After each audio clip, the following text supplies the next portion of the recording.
Welcome to the Get Offset podcast. My name is Emily. My name is Andrew. And I'm Tiffany. Yay! Yay! Tiffany is a friend of ours who is now based out of Seattle, Washington. PNW represent in the club. Yes. Yeah, that's how that goes, right? I don't know. Maybe. I've never heard that, but Can I just give it away that I'm not from here? None of us are from here, Andrew. You know, that's a good point. That is an excellent point. I mean, it is a point. It might be a flat point. Or a moot point. Or meowt point. Meowt point. Oh, coming out strong with the puns. I can tell this is going to be a fun episode. Yes. So let's start with Andrew. What's new with you? Well, what's new with me? Since this might be slightly relevant for today as well as just in general. Now that Easter's over, I'm allowing myself to drink again because I gave up alcohol for Lent. And yeah, it was a great experience. 10 out of 10 would do it again. And yeah, and all of the hustle and bustle of getting ready to record for this episode, I forgot that I have a beer sitting here that I still haven't opened yet. So I'm going to, if you don't mind, just hold this up to the camera or the microphone. Oh, and can I get it? Yay.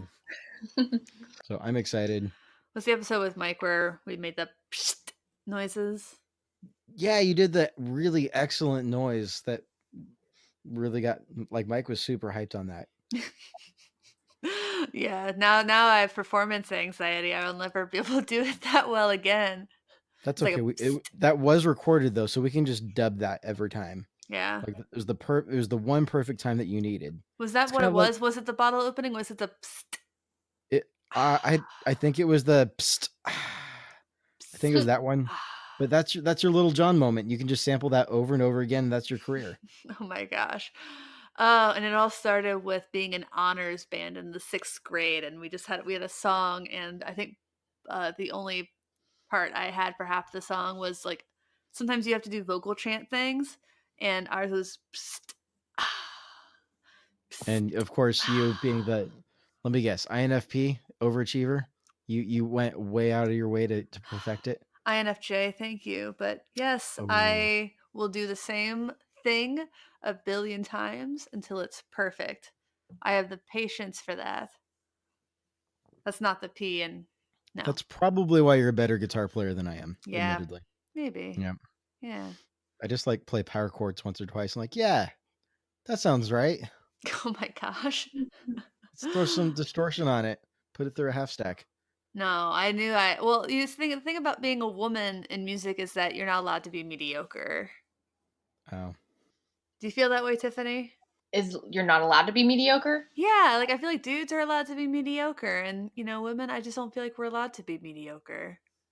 Yeah, I think we're judged more, for sure. And even if we are not mediocre, our performance is commented on. Like, wow, you can like really shred. I'm so impressed.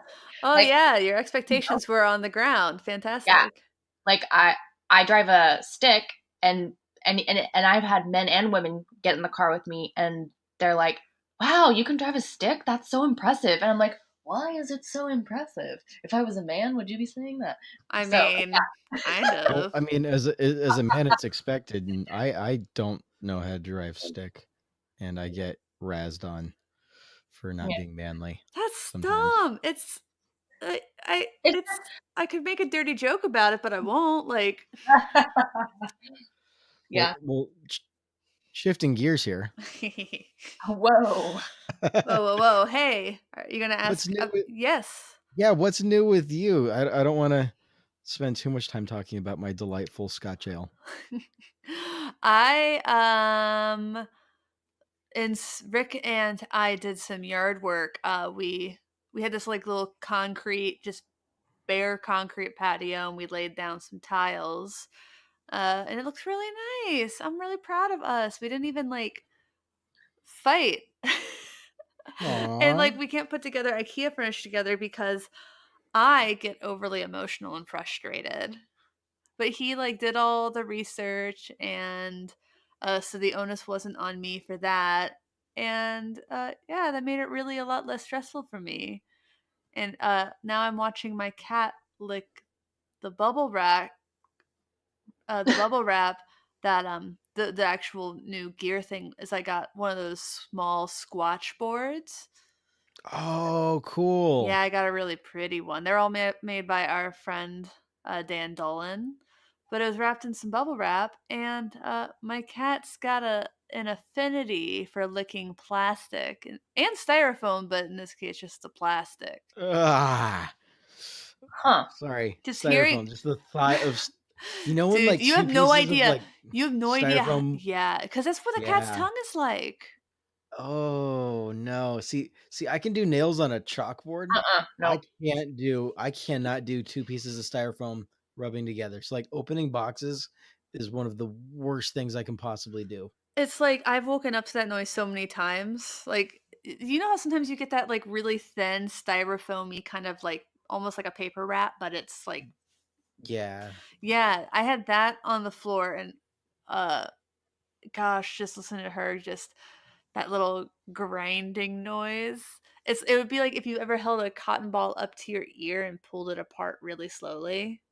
Yeah. Not a pleasant sound. Not that I've ever done that before, but I think I know what you're This talking has about. turned Yeah. into the anti is it AMSR, ASMR? ASMR. Yeah. Yeah, it's like the anti-ASMR podcast now. Yeah. Yeah. I don't do the eating or the sounds. I like watching people cut soap with razor blades. I get that, I get I that. do too. Yeah, my Yeah. wife and I will sit down and just like watch Instagram like on like just infinitely Yeah. Yeah, it's watching just like soap and soothing. You're like, sand. And the kinetic "Huh." sand. See, that's nice. But styrofoam? No, no, no. I would much rather go back to working at Guitar Center and listening to people play Sweet Child of Mine out of tune Oh Mm. my with no dis- gosh. Alright, Tiffany, what about you? What's new with you? Or maybe tell us a little bit about yourself, I don't know. Yeah.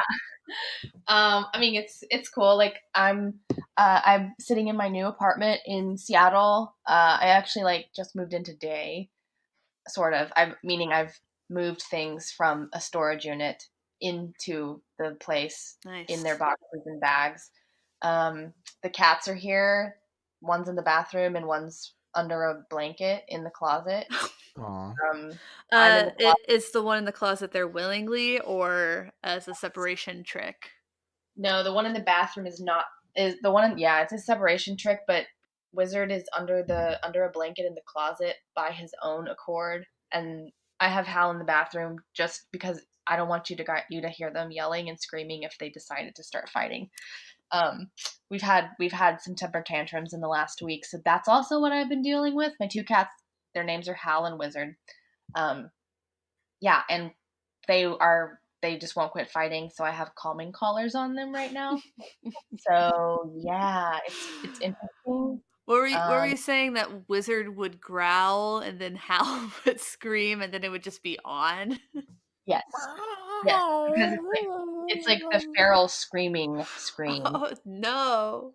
and it's both of them. And I have to ask, can you demonstrate this feral scream? no, I know because I am not setting them off. That's fair. That's fair.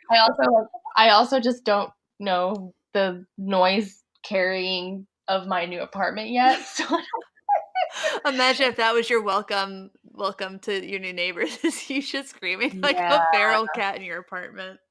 Oh my gosh. Like, what? I'm marking my new place. Leave Yeah. me alone. I'm trying to Um, establish Hi, we're your dominance. next door. We're your next door neighbors, the Wilsons. So nice to. yeah, yeah, Yeah, these cookies have kale in them. Bye.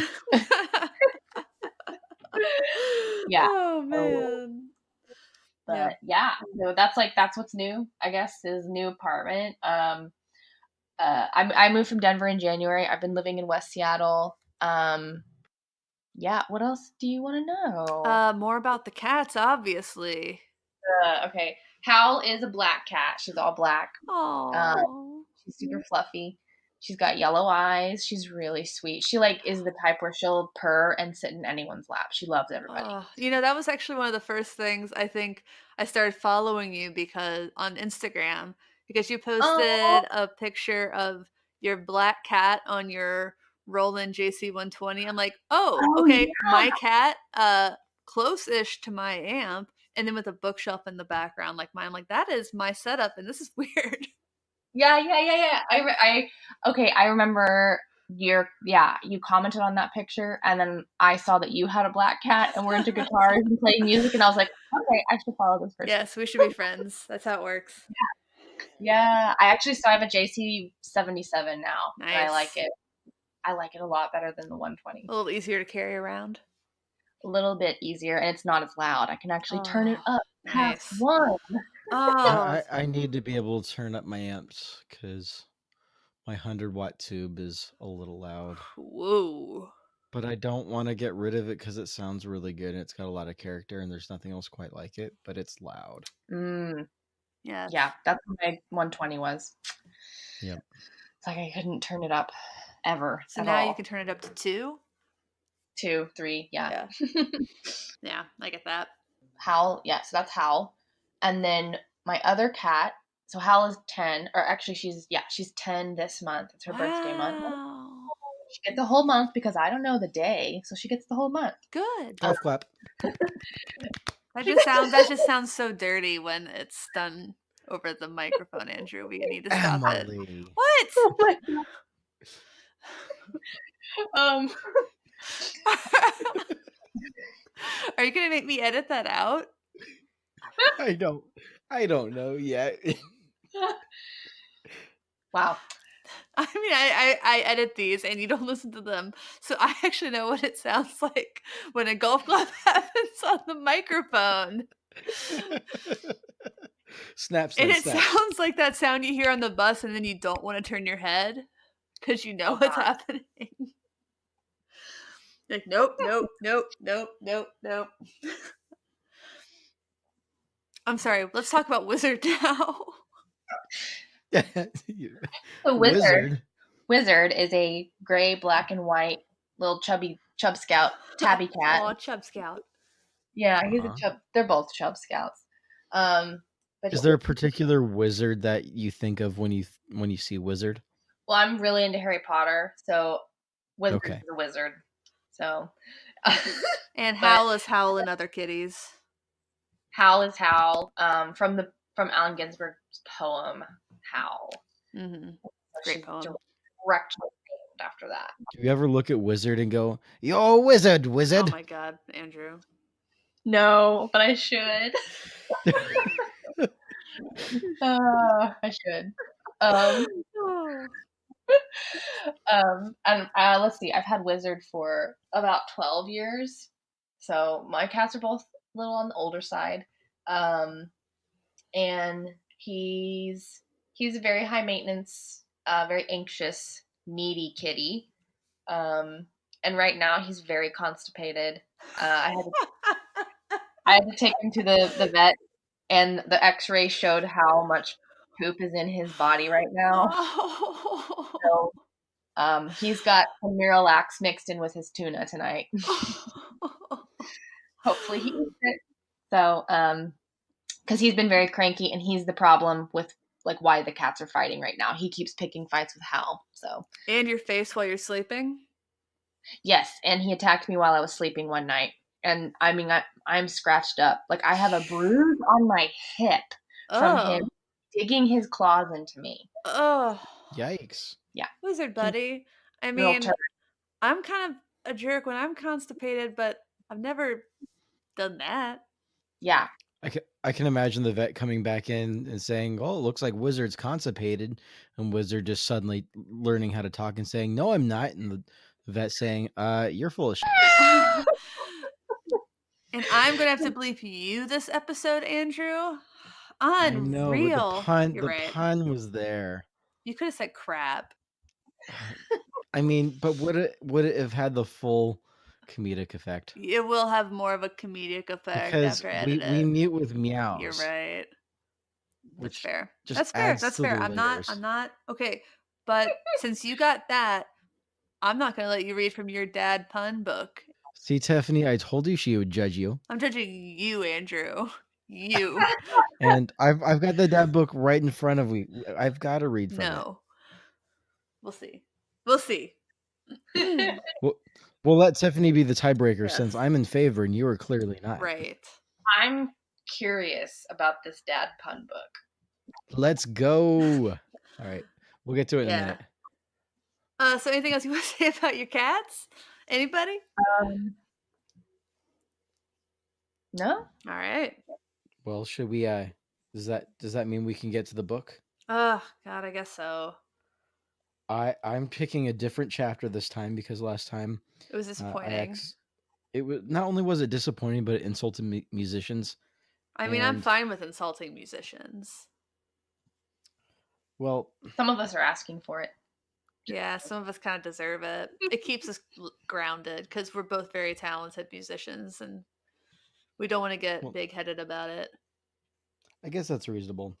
I wanted to read from the humor in the house section, and I haven't read it yet, but I'm slightly curious to see how reasonable this is, and I'm kind of in a weird sort of way curious to see how many misogynistic jokes they fit in this book. Oh, a lot, I'm sure. So I haven't read this yet, but I'm just going to start with page 1. I'm going to read a couple of jokes and call it for the day. But this is just a learning experience for all of us. We're experiencing this all for the first time. Page 71. When does a joke become a dad joke?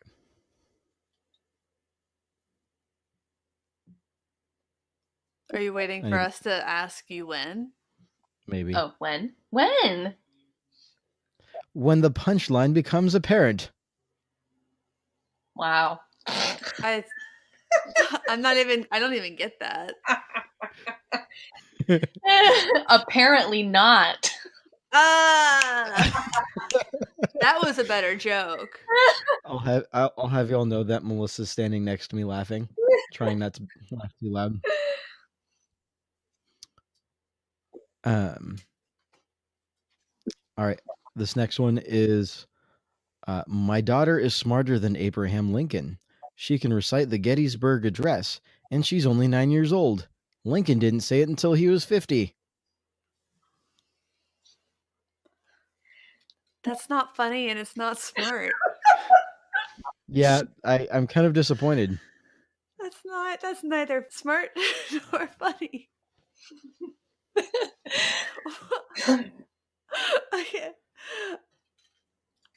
I'm just aghast.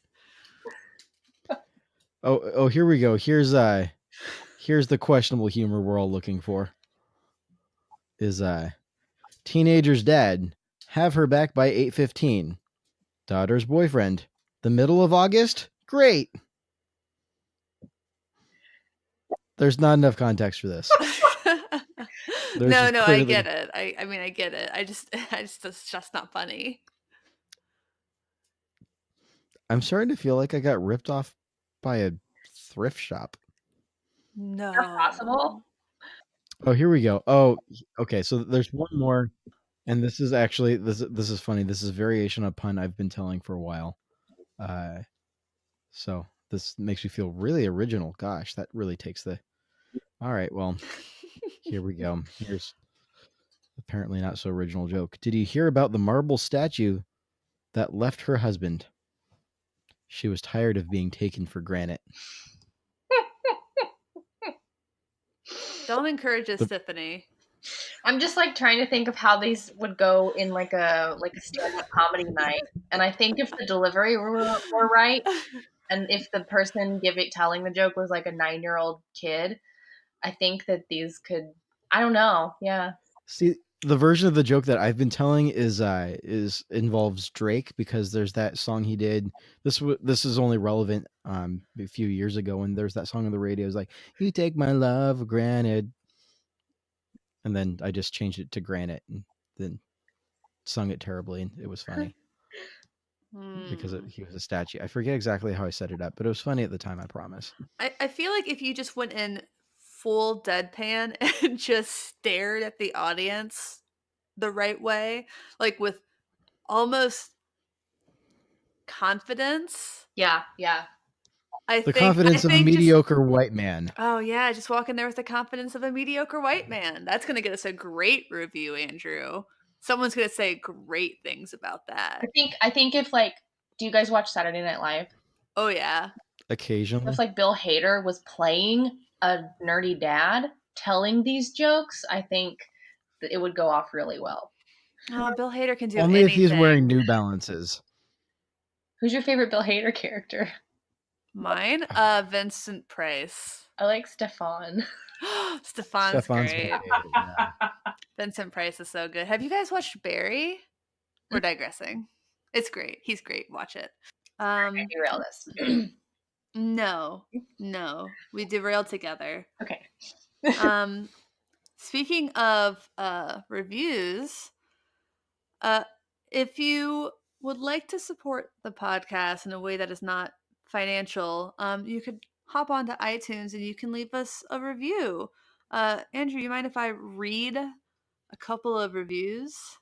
Yeah, that would be great. I actually haven't read the reviews this week because I've been saving them for the podcast. Oh. I've been holding out. I want this to be like a surprise for me. Okay, so you want me to just read both of them? Both of the new ones? Yeah, this is Candid Review Reactions. Yes. For the Get Offset podcast. This one's from Ulrid Guitars. Oh, I need to send him some things. Okay, yes. It says it's called Guitars and Cats. 5 stars. Great stuff. Interesting take on guitar gear in the community that supports it. Plus cats with 3 exclamation points. A+ review. Thank you. Thank you for that. I give that a solid 10 out of 10 for a review. Yeah. I give it. That pretty well encapsulates everything that we're about. I think if you read that review and then you listen to this podcast and you find yourself surprised that it wasn't quite what you expected. Can you be surprised? Because I don't know how else to help you. Yeah. I know. This one is by Livid Kitten. It's 5 stars. So, it's not, I was worried by the name too. I thought it might have been a negative one. The next one, the next review you should read, and then have me guess how many stars. Oh, gosh. Well, we'll have to do that next week. Okay. We'll do that next week. Right. This will be fun. This podcast is about guitars, effects, pedals, luthiers, and cats, but it is actually much more than that. The conversations get beyond the nuts and bolts of the guitars, the little colored boxes on boards, and really get into the layers of being a musician at any level. I love that the conversations are honest and engaging. The topic conversations feel like you're hanging out with friends, and I have legitimately made people turn their heads as I react to things like I'm crazy talking to myself. Emily and that's actually how I feel when I listen to the Gear Slum, but I digress. Emily and Andrew have good conversation chemistry and respect each other and their guests. I look forward to each one and love their Facebook community also. Def worth a listen and your time. Oh, that makes my heart so glad. Was that you, Tiffany? No, I haven't left a review yet. I have to say that kitten sounds like the opposite of livid. It sounds like a really content kitten. That sounds like a really fulfilled kitten. Very fulfilled. And I'm very proud to have been a part of it. Oh, me too. Yep. Yes, those are the 2 new reviews. Please leave a review. Yes. We do have we do have negative reviews on there, but I'd prefer a positive one. I mean, obviously that's what we prefer, but be honest. Yeah. Tell us what we can do. I will say we prefer to get our hate mail in private. Well, and yeah, I mean, on one hand, yes. You deliver as you deliver praise publicly, and you have those harder conversations privately. At the same time, if someone sends us hate mail privately, I don't really feel comfortable sharing that out publicly. Well, yeah, but a public negative review, then we can discuss it publicly. Okay, that's fair. That's fair. I don't want to. I'm very sensitive. It's part of being an INFJ. Mm-hmm. Yep. Mm-hmm. It's very true. Yes. I'm ENFP, so more of the honey badger don't care variety. A honey badger don't give a meow. Yeah, so those are the reviews. We also have a sponsorship page on our site. If you're interested in being a sponsor of the podcast, it gives a rundown of all the things you might want to know. But if you have questions, just hit us up on the website. Also, we have an online store. You know you want to do Yes. it. Go ahead. Sponsor us. I believe in you. Who's your dream? Okay, Earthquaker's obviously your dream sponsor, right, Andrew? That would definitely be up there. So if any of the folks at Earthquaker are listening to this, like Lisa, if you're listening to this, please convince Jamie. Julie. And Julie. Yes. Julie's the boss. We know that. We all know that, yes. She is. Yeah. All right. Sorry, Jamie. But yeah, no, seriously, anybody who wants to sponsor us, we would be more than appreciative. That helps keep us afloat, keeps us going, and yeah, I'm a fan. Yes. Also, so do it. Click the link. Yes. Also, buy a shirt. We're gonna do some new hats soon. Yeah, hats. Yeah. All right. Friends, shall we talk about stuff and things? There you go.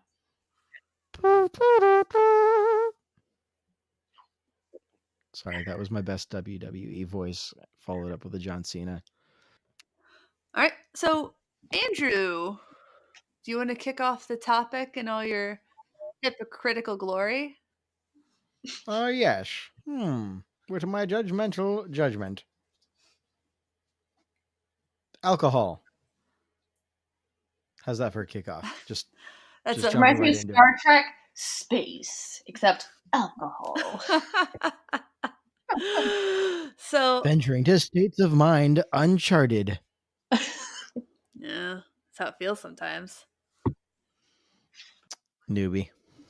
Yeah, actually, I think probably I didn't start drinking until I was 25. Don't you know only the good musicians drink a lot? You're young, Andrew. You don't know people who have died yet. That's false, but that's sadder. Yeah. Anyways. So there's the cat out of the bag. Tiffiny, this is something you talk about quite a bit. And one of the reasons we wanted to have you on to talk about this specific topic was, in all seriousness, alcohol and how it has just permeates through music. Being a musician, being a promoter, working in the music instrument industry, because it's just such a big part of human society, really. But it seems like music, more so than other professions, is one where there's an enormous problem. Yeah, I mean, what other professions do you get paid in alcohol to play a show? Or if I showed up to do a marketing audit for a company, they're not going to pay me in alcohol. No. But musicians play shows and get paid in alcohol all the time. So I like a little bit of background. I don't drink. I haven't drank in almost 2 years. I've also been playing music and going to shows. My going out social life is fairly uninterrupted from when I used to drink versus now. The difference is I don't have hangovers, and oh my gosh, that's amazing. I get introvert hangovers. I had a hangover yesterday because I went to a show the night before and I talked to a lot of people and I woke up with a headache from that. Oh yeah. So, but yeah, even, I mean, I think like it's just, I don't know if it's expected that everybody if you're a musician, you drink, and if you're a musician, your reputation that precedes you is going to be you're a wild, drunk person, and you also play music. And I guess like, part of that is, yes, it's unfair, but at the same time, it is also upheld several times over. Yeah. And maybe that's because there's pressure and there's expectations, or people are drinking because they're nervous about playing music or nervous about being social or bored, It's or that, or yeah. I mean, I think stage fright's a big thing. When I think about other professions where there's a lot of, known alcoholism and people in my life who have um, died, um, or are dying, it's a lot of it does come down to working in a place where alcohol is served and it's just around you all the time, and stressful work too. Mhm. Work where you're worrying about money a lot. Yeah, but like for I don't really want to say for better. Um, I want to talk about your point about it being like expected though, because that really does seem to be such a thing. Mhm. Yeah, so and this is like expected from every part of the music industry. The people I guess I hear it from the most are like people who are not musicians. When they know that I'm a musician, but then they find out I don't drink, they're like, "Oh my gosh, how do you even like play shows?" And I'm like, "Well, I just play the Yeah, show." yeah, it doesn't really have any impact on how Right. you play the show. I mean, a lot of musicians who Yeah, aren't like uh just completely sober, a lot of them don't drink on tour because they're working. right, right. Right. And also like it's actually been a practice to get to the point where I can play a show and not need a drink. It's like I have to like work with that part of my brain. And that also goes for going out and being social. I get like people are like, "How do you go out and be social without having a drink in your hand?" And I'm like, "Well, if they're serving Topo Chico, I will have a Topo Mm, Chico in my hand." mm. But I was at the John Vanderslice show the other night, Oh, they and have I it ran there. up a Yeah. yes, they have it at Tractor Tavern. I ran up a bar tab of 3 Topo Chicos, and I was like, "Is this okay?" But like, of course it's okay. But I was like, "Is it?" Because it's 3 Topo Chicos on a bar tab and no alcohol. But Right, that's right. like that goes back to like that's a social stigma. Mhm. Like I'm expected to run a tab up with 3 glasses of wine, but I feel weird about running a tab of 3 Topo Chicos up. You know, It does just Oh feel weird to yeah, buy that much like mineral water. I know, It's so but good the other though. thing is, it is, and it's fizzy, Mm, and you can put a lime in it, and it's so mm. good. There's more. There's a in Austin. There's a bar called Sands Bar, and it's a totally dry bar. No alcohol is served, but they serve things like Topo Chico dry soda. They serve some of those fancy elixir Oh yeah, drinks that yeah. I've you seen those. yeah. yeah, and there's like sober or AF mixologists, and the AF stands for alcohol free Oh. mixologist. So there's people who are Yeah. specializing in not like they're an AF mixologist. Of course, I think as meow mixologist, but anyways, so there's more, and I think this is also just I'm in my 30s. Andrew, I don't know how old He's you are. How old are a you? baby. I'm a child. Okay, I'm from uh Broad City. I'm a baby. I'm Um, baby. um, I'm to answer your question, I'm 24. okay, yeah, you He's a are a baby. baby. Um, I was so when still you get so to your, straight edge when I was your age, Andrew. I had a Thank DWI you. at your Oh, age. you. Oh, So that's yikes. like 10 years ago. Um, yeah, but I'm finding more and more as I'm in my 30s, my friends, more and more of my friends are starting to drink Mhm. less. And there's a sober movement happening, which I think is great because people are questioning, like, why am I Yeah, drinking? especially Like, women. why? Exactly, and there is an unequal targeting of women by the big alcohol Yeah. industry. You go to Target, you see it in Target, like tired moms, and like on their T-shirt, it's like, oh, mommy gets like I saw one the other day where it was like, mommy gets by on coffee and wine. Like, what is going on Oh, with that that? is so Like, unhealthy. it's very like I understand like maybe that is their marketing demographic is people who will buy that shirt. But I think that's a low blow, and it's gross Well, in my it's like, oh, opinion. so I didn't drink in college, so, like, when people say, "Well, how do you talk to people or how do you play shows if you're not drinking?" I'm like, well, I just that's how I grew up not doing those things. And I think that was a big Yeah, part of the reason why I didn't want to drink when I was younger is because I knew that I wasn't fully formed and I I just didn't feel like it. It just seemed like a bad yeah, idea. It seemed like yeah, a bad idea for me to do it at that time. And I drink now, not a lot, but I do. And yeah, I think that just waiting to do that made it a little bit easier. But yeah, like Rick just cut back drinking, and he didn't drink a lot either. But when he turned 30, he's like, I just don't really want to do that anymore. It's just not. He's just like yeah, he just doesn't think yeah. it's healthy. He doesn't feel good later. I mean, I've never been hungover, but Yeah. No, yeah, I was like full I was full swing. But but I think for me, and I don't identify as an alcoholic. I don't do AA. I just personally know that my personality doesn't mix well with yeah, alcohol because when I do something, I go all in. I mean, that's just how, yeah, exactly. And that addictive yeah, personality almost. totally. So it's like I just know that alcohol is a terrible way to go all in on something because I go all in. Shots, shots, Hmm. shots, shots, shots, shots.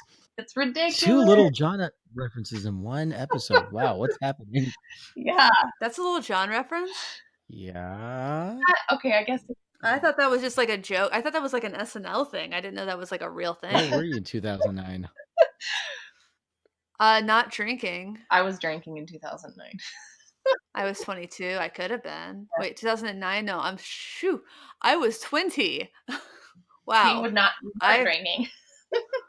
I just picked my husband's age for me to be that year for some reason.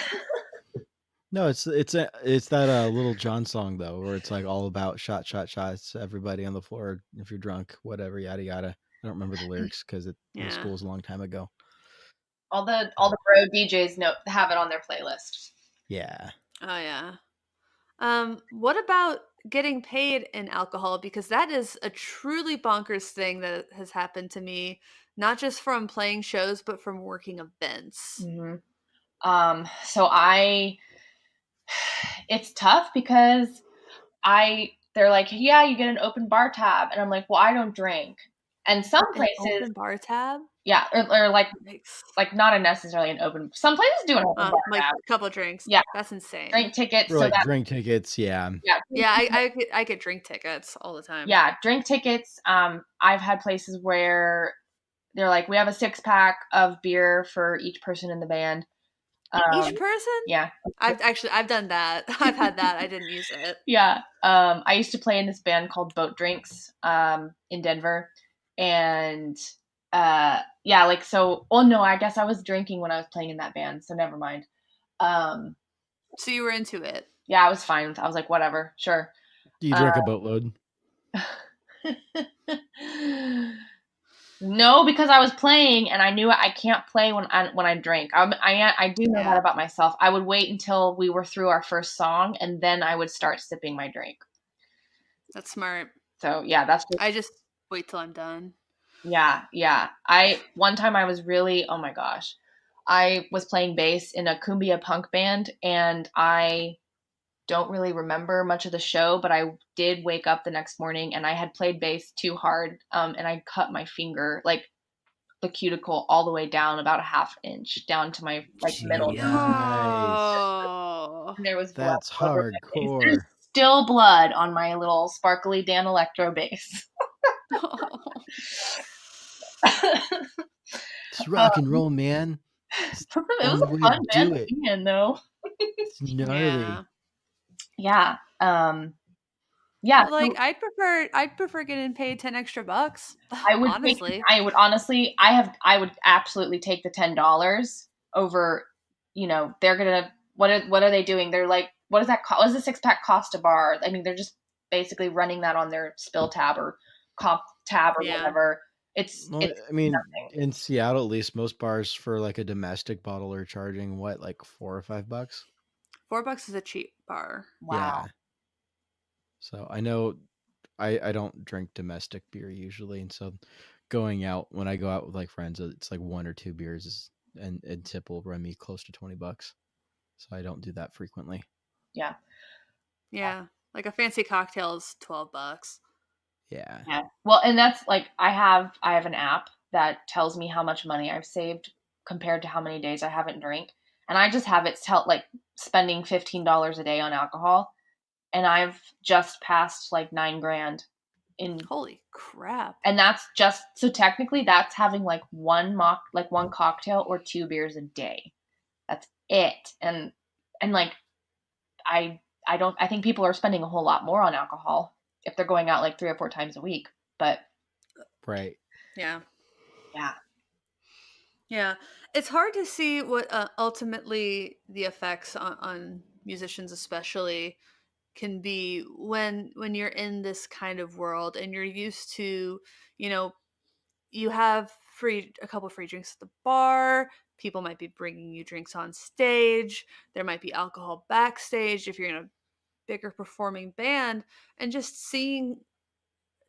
I mean, I don't want to mince words here. Is that like it kills people when we pay our musicians in alcohol instead of money, Mm-hmm. or we have a lot of alcohol backstage. Nico Case just tweeted this whole thread about how she realized that nobody was drinking the alcohol backstage that was on her rider, and thus she was technically paying for. So she said, "Screw it," just raised everybody's per diems. Like she's like, so they can squirrel it away if they want to. They can, go get a meal somewhere else if they want to, Mm-hmm. because some of them were like had special dietary restrictions, and that just seems like I'll just pay people a little bit more. I mean, Right. Right. it's like going to waste. Like I've cleaned up some green rooms after shows, and I see how much of writers people leave behind, like half drunk bottle of whiskey, barely touched bottle of vodka, tons of beer. Mm-hmm. It just goes unused. So just stop paying for it. Like Yeah. that's one way to look at it, and the other way to look at it is like like drinking. I know every once in a while a study comes out that says a couple of glasses of red wine is good for you. It might be. It's but it's just not good for you. Well, and a lot of people will take the red wine 2 glasses study and apply that, but they're drinking a whole bottle of wine, or Yeah. and it's just like, well, okay. But I when I had a DWI, I had to take a like alcohol education class, and Mm-hmm. I think it was a biologist came in during one of the sessions and told us that alcohol is one of the only or one of a few quote drugs that poisons and toxifies every organ in the body, whereas like other drugs maybe hit your heart really hard or hit your liver extra hard, but alcohol hits every part because it hits your neurosystem. It hits every part of it. It's a depressant, so it affects your mental Mm-hmm. health. It Yeah. obviously everybody knows it kills your liver. Like when you wake up hungover, you're like you can't think straight. You have you have diarrhea. Um, You're you know, dehydrated. hydrated. If like it It's affects bad. every. It's hard on your stomach. You puke. Yeah, yeah, Yeah. yeah. No. No, I'm definitely not a fan of drinking to excess. Hmm. Yeah, and it just happens. It can happen so gradually, and then you're in a point where it's hard to get out. I mean, I think Seattle in the past couple years has lost, or the Pacific Northwest at least, has lost some really great minds and hearts and souls to basically organ failure from drinking. And one of my favorite songwriters of all time is Jason Molina from Magnolia Electric Company and Songs Ohio. And he just disappeared for years, and then he died, and it came out that he drank himself to death. Hmm. Just no way around it. And I'm, going through some things with, a family member who's in that boat right now, and or somebody with close connection to me, and it's just been really hard to think about. And I I listen, like, I drink. Andrew, you drink I am drinking, to be clear. actively, yeah. Um, like, no, I don't want to harbor judgment toward anybody who does drink, because that would be hypocritical of Mm-hmm. at least a couple of us who are talking right now. But Right, right. and I've definitely happily grabbed a bottle of whiskey that was handed to me after working an event. It's just a practice I think we need to pay more care to. Mm-hmm. Right. I definitely think it's worth questioning just as a practice, as a culture. I think folks have questioned that. I think for me personally, before I get into experiences I've had with folks in the music industry who feel otherwise, is if that's what you want to do personally, if I mean, this is America, this is a free country, you can do whatever you It's want. your I'm a fan, body, yeah. right? And I'm saying that as I'm having a nice Scotch ale because that's what I enjoy. Hmm. So on.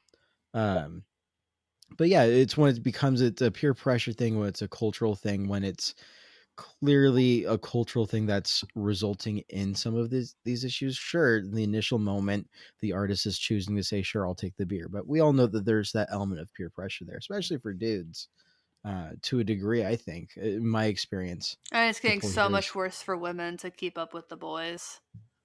well, and I don't know what it's like to be a woman in the industry, Yeah. but I know what it's like to be a guy and be Yeah. like, "Hey, can I get you a beer? Let's have a beer. Yeah. Why don't you want? You're just gonna order water? Oh, that's lame. Yeah. Come on, I thought you were a real man, especially with like beer and whiskey. Like that's the manly drink to, Yeah. which that's also my other pet peeve is like The Manly PB personally, drink. drinks. I'm a beer, whiskey, and red wine guy personally. That's just because I like it. But if someone wants an appletini, for crying out loud, like we can razz them just a little bit, but don't actually like shame them into feeling like they can't. If that's what you enjoy drinking, like by all means, I'm a huge fan of people doing that. Mm. But my thing is, it's a sure it's their initial choice to say, sure, I'll have a fine. I guess I'll have a beer. But it's that peer pressure. It's that it's always around. It's always It's available. communal. And It's networking. Mm-hmm. right, if you're not having a beer, you're not one of the cool kids, and then you lose out networking Mm. opportunities.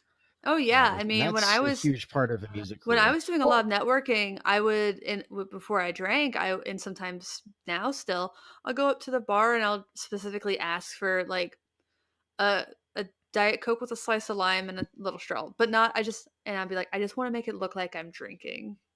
Cuz Yeah. it's especially like in Nashville it was really bad. Everyone drank whiskey and stuff, and um it's like people just seem to trust you a little bit less. Right, you're like, oh, they're not drinking. I wonder if they're judging me. I wonder if Right. they're And judging me. I wonder if they have other problems. Which I'm sure people who are drinking more, I'm sure being a little more judgmental because they're letting things loose. But Mhm. that's What'd you not say that's there, not Tiffany? oh, I was just gonna say, like, that is a thing. I know I have made people nervous because I don't drink, Mm. and they're like, why? I'm just having a few, and I'm like, I really, that's fine. I'm not judging you. I promise. I don't care. I just know, like, good, like, in Amy Poehler's book, Yes Please, she says, good for you, not for me. Like, that's just that's my attitude towards it. Is I'm like, good for you, not for me. Yeah. But like, oh, what was I gonna say? Yeah. Oh, so the judging thing, and then I'm pausing, and I'm losing my train of thought right now. That's all right. Take your the time. not trusting. um. Not trusting? Oh, judging. So there's the part where people think I'm judging them, but then I like 50 out of 50, or sorry, 50% of the 50-50. time, 50-50, when I'm like, oh no, I don't drink, they're like, oh, are you like an alcoholic? Oh, are you an AA? And I'm like, no, not all sober people are alcoholics. So there's Mhm. like that whole other side in sober culture Yeah. is like, oh, are you doing the 12 steps? No, I'm not doing the 12 steps. Like that, and that's okay. And there's this really good publication called The Temper. Have you read anything or heard No, of them? but I've read a lot of things. I mean, that basically AA is not for everybody. No, AA is, yeah, it's not for everybody. The Temper is one of my favorite.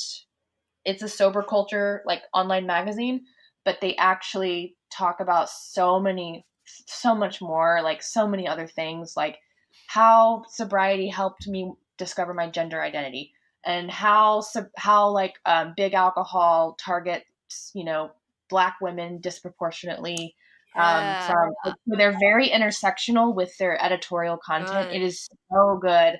Um, yeah, so I highly recommend like looking up the temper. Yeah, Um, it's astounding how to read about how advertising alcohol is just increased toward women so much. I think it was always this untapped market for things, especially like beer, that always so aggressively advertised to men. I worked for a beer festival. I had a beer festival as a client.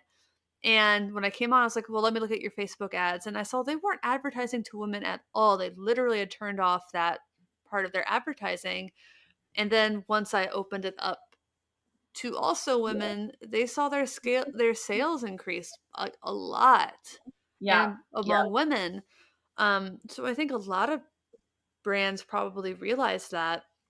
And now there's more and more women with alcohol abuse issues or who are yeah, just like over drinking or maybe not able to have a healthy relationship with it or however like you perceive your relationship with alcohol if it becomes problematic. um yeah, and it's been causing that a lot. And then I know so many women, it's just like keeping up with the boys is a thing. hmm um hmm Feeling like you have to have a glass of wine or a few or half a bottle. And then like you were saying, like the clothes thing or the accessories thing, like a big tumbler that just says like mommy's juice on it. It's a wine glass. yeah, yeah. It's kind of a Like the lot. bracelet clasp. Like, Mm. what are you trying to perpetuate here? I mean, all 24/7 access to alcohol. It's You not know, enough to put your flask in a purse like everyone else. yeah,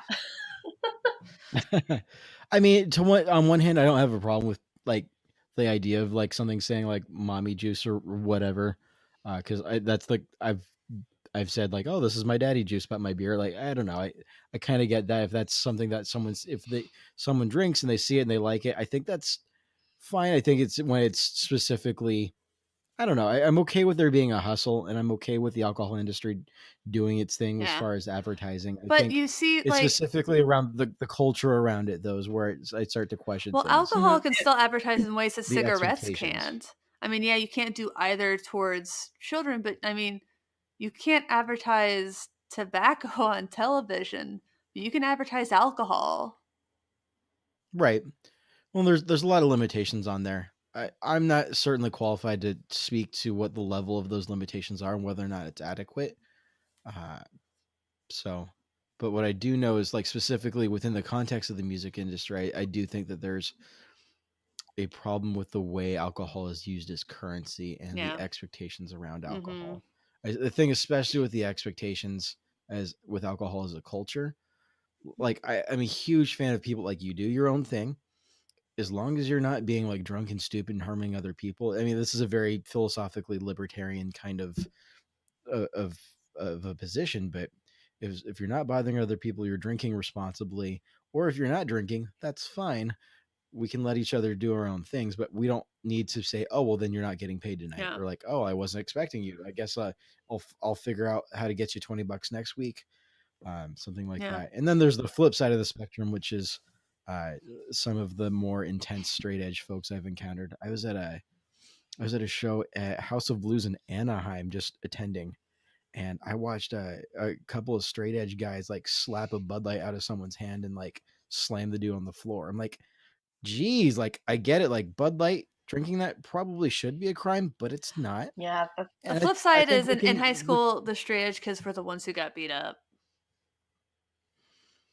Like, that I mean, not works. my high That school, works both. but Oh, my high school, totally. It works both ways. Like, no, it absolutely works both ways. And my point is, we can all agree that we're allowed to do our own thing, and we don't have to be violent about it. yeah, I think that's a pretty easy thing to agree And on. And like for venues, if you are giving, a couple drink tickets, just maybe ask musicians, "Hey, do you want drink tickets or do you want $10?"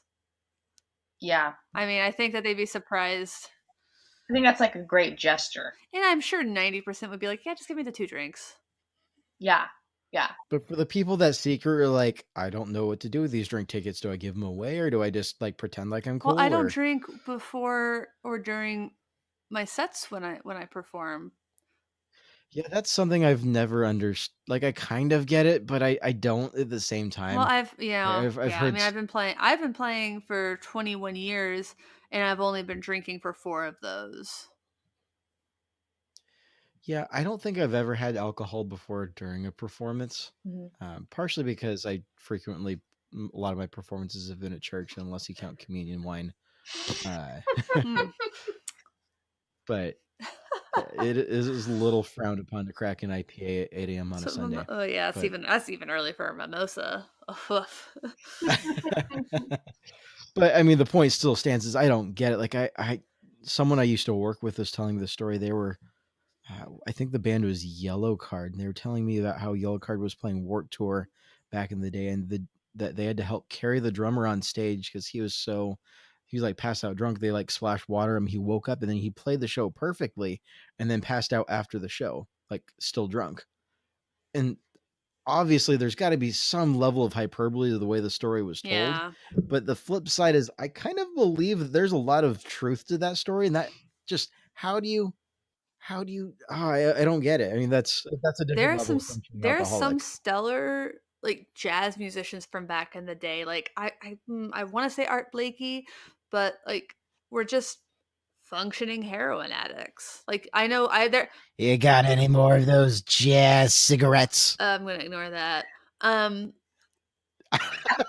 yeah, I mean, I have family members who are functioning alcoholics, and they can and just like I had very functioning anxiety, like, yeah, I think maybe people don't realize that there's a problem because you're doing all the things and you're still able to do these things in your life. But I think anxiety is a pretty good, uh, it's kind of equal with that. Like, just because like I'm I'm maintaining my job and my house isn't complete filth and I'm eating, it doesn't mean that I'm not in excruciating amounts of pain and that my brain isn't Mhm. just like a hurricane of just all the dumb things I've ever said and all the things I have to do and the stress about the future.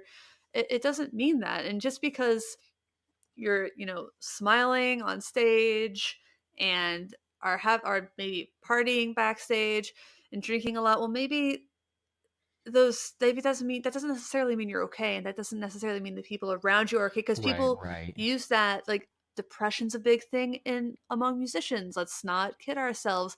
A lot of people self-medicate, so that's a big thing, and, Mhm. like, we talked about stage fright, that's a Well, big thing in and mental performing. health is getting into a whole realm here. That's Yeah, but opening that's up a big a that's a giant topic. big part of alcoholism, because doing things like taking Right, right. antidepressants still kind of frowned upon.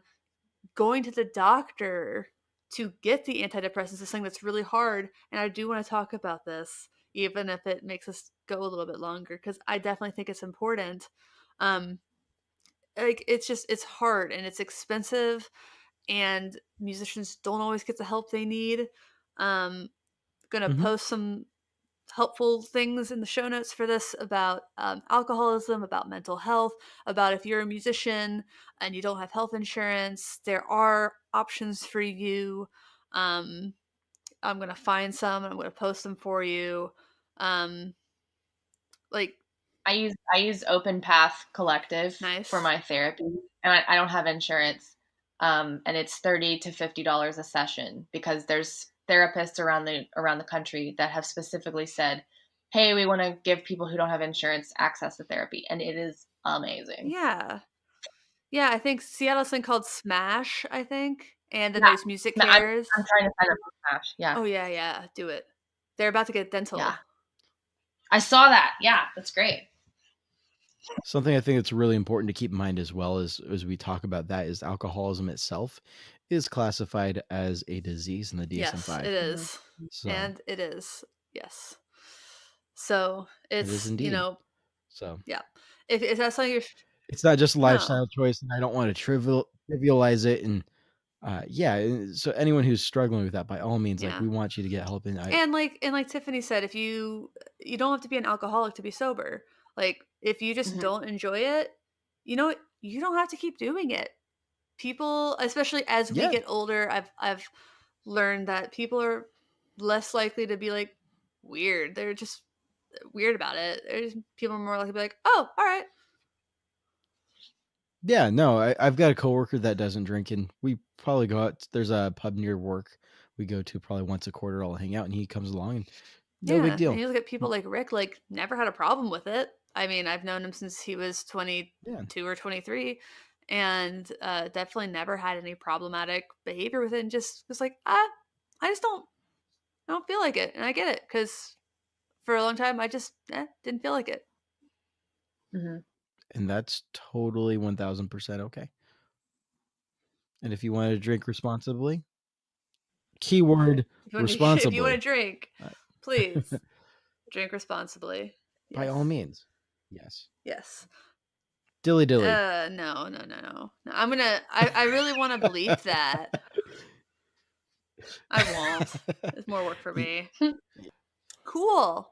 So, Tiffany, do you have anything else you want to add to the conversation? Do you feel like we've covered it? Well, I could talk about this for hours. There's so much to go into. But yeah, I think this is great. This is a good coverage of it. a good first delve into a topic. We're still a pretty new podcast, so there are things we will certainly expand upon. And awesome. A good coverage of the beverage. Yes. A good nightcap of Hey. That was good. That was good. That was unexpected. The best booze joke of the evening comes from the sober person. Consider me shaken, not stirred. Is it my turn? Because I can't. I'm so tired. I mean, you don't have to be cool. I don't have to tell a joke about drinking to be cool. Yeah, we pay guest and joke tickets. I think I've used all mine, right? Yes. Yeah, but don't worry, we've got more for you. I think Emily will share hers since she doesn't joke. You'll come over sometime and I'll make you some mocktails with that. I bought these non-alcoholic distilled spirits. I want to try those because I want to have a bar cart in my apartment, but it's mocktails. So it's like when people come in, I can be like, can I make you a drink? There's no alcohol, but it's going to taste amazing anyways. Yeah. I'm a fan of that. They taste interesting. I just like things that taste good. That depth of flavor is really... I learned what I'm kind of going after about half the time I pour a drink. Yeah. Well, that's also another good indicator of a good bartender is if I go to a bar and I'm like, hey, I don't drink alcohol, can you make me something? Then if they're like, or if I'm like, can you make me a mocktail? If they're like, what's a mocktail? Then I'm like, never mind, give me a ginger beer. But if I'm like, can you make me a mocktail? They're like, yes. Do you like grapefruit juice? Do you like, and I'm like, yes, just, I trust you. And I've had some really good mocktails just by asking, hey, I'm going to trust you. Make me a mocktail. And I'm starting to see more and more mocktail menus at bars. And that's like refreshing. So yeah. I'm sure it's quite literally refreshing. It is. I'm of the philosophy that I don't care too much about the alcohol content as long as I'm aware of how much it is so I can keep track of it. But if it tastes good, it tastes good. Here's my thing. If they could make beer, non-alcoholic beer taste as good as alcoholic beer, I'd probably drink that. Yeah. So I lived overseas and I lived in Germany for a while. They had a non-alcoholic beer that they had in the store that was actually pretty convincingly good. What was it called? I think the brewery was Weihenstephaner, Okay, and it was their non-alcoholic Dunkel I think Weizen. yeah, I was just over in Germany and my boyfriend tried to get me to, I think that was the beer. I'll have to ask him. He tried to get me to drink it and I'm like, what's the point of drinking non-alcoholic beer? Because it tastes good, and I like Ugh, hops I was just and beer malt. tastes expecting to be like bad. O'Doul's and I was like not willing Yeah. to try it. But I was in Germany. I should have tried it. If anyone has good non-alcoholic beer, it's probably the Germans. Yeah, yeah. Germans just have great beer all around. Mad props. That was the joke. That was why I said what I said. Hmm. And I was just following that up because mad respect. So They're doing Or something. you weren't. They're doing something right. oh, Well, that joke almost went awry. you can't use the same pun twice. That's where I thought she was going with it, Andrew. Yeastus. Oh, Get it? Because yeast is shit. another Carrie, ingredient come in back. beer. Carrie, come back. All right. Well, I Sorry. believe we have discussed stuff and things. Stuff Shall and we call it a things. night? I think we should call it a night. Well, Tiffany, anything else you want to promote about yourself? This is your chance. You can follow my music at right now. I just post on Instagram.com/housekeysband. My music project is called House Keys. I don't know what it's turning into, but I play a lot of ambient, spacey, synthy, weird stuff, and it's also really sad. I like that. Do it. It's like my EP, but a little more ambient, I think. Yeah. I try to build it with chords that are that invoke sadness or melancholy. So if you like Grouper or Juliana Barwick or Sigur Rós, those are my top 3 influences. So yeah. Mm-hmm. And Emily and I are gonna jam soon. Yeah, we are. We need to do it. We need to go to Cafe Racer and Yes. disrupt that improv scene with some ambient improv. It's just really sad shit. Just 9 minutes in. Oh. Hey, you're 4 minutes over your No, set. no. No, it's not over yet. I'm not done. Sit down. This reverb still has another 2.5 minutes of decay.